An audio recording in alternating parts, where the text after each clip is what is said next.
Заменик министерот за земјоделство, шумарство и водостопанство Ванчо Костадиновски, заедно со директорот на платежната агенција Билјана Вуковик и директорот на Државниот инспекторат за земјоделство Румен Стаменов, денеска имаа средба со земјоделците од општината Чешиново-Облешево. На терен беа регистрирани проблемите на земјоделците пред жетвата на оризот, продноста на полските патишта до нивите и исплатата на субвенциите и штетите од поплавите. Оваа средба што имам денес со земјоделците од општина Чешиново-Облешево е во насока на она што престои, а е поврзано со производството на оризот, нивната главна дејност од која што екзистираат и од која што остваруваат приходи за прехрана на сопственото семејство, овозможување на средства за инвестиции во образование на своите деца, резултираше со зголемување на површините од 4000 хектари во 2010 година до 5000 хектари во 2015 година. Значи тоа ни дава за право и не мотивира и не охрабрува и понатаму да продолжиме со ваквата политика на стимулирање на земјоделците.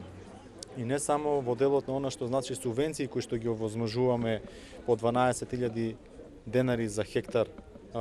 оризова површина, туку и она што значи севкупно инвестирање преку програмата за директни плаќања, преку која што во изминатите 5 години имаме обезбедено околу 5 милиони евра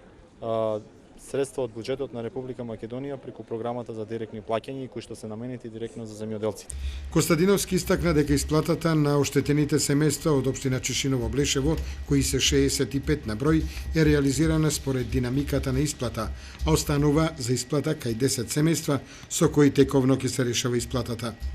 Изградбата на браната Речани на Оризарска река, истакна Костадиновски, ќе донесе препорот на овој крај од Кочанската котлина. Она што значи инвестиции во водостопанството, како што спомнав, е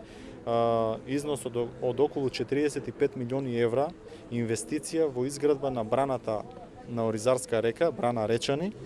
во која што ќе се инвестираат средства од буџетот преку програмата на владата за инвестиции во водостопанство во износ од околу 40 милиони евра и веќе патот за пристап до брана Речани е започнат и се гради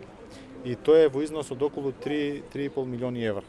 Градоначалникот на општина Чешиново-Облешево Костадин Личков соопшти дека општината добила 400.000 евра за реализација на 3 значајни проекти во населените места Чифлик, Теранци и Облешево за развој на инфраструктурата. Доби доволно проекти,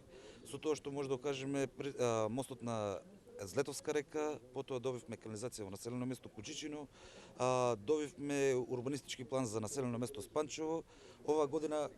сакам да изразам една голема благодарност до владата на Република Македонија и до ресорното министерство за земјоделие што добивме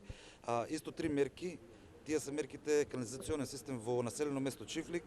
потоа имаме 2 улици во населено место Теранци и плоштади во секој населено место, тоа се мини плоштади.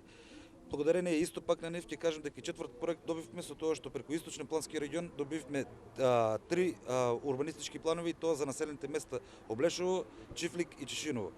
Изјава. Заменик министерот Ванчо Костадиновски ги посети мостот кај село Чифлик и патот кој треба да се прошири за да можат земјоделците непречено да стигнат до своите оризови полиња во Чифличко поле, а во компанијата Осогово Милк се запозна со резултатите во работењето и успехот на оваа компанија, која откупува и преработува млеко од овдешните земјоделци, бидејќи, како што рече Костадиновски, ова е убава приказна за рационално искористување на средства од различни фондови кои ги овозможува државата од страна на оваа приватна компанија. Толку.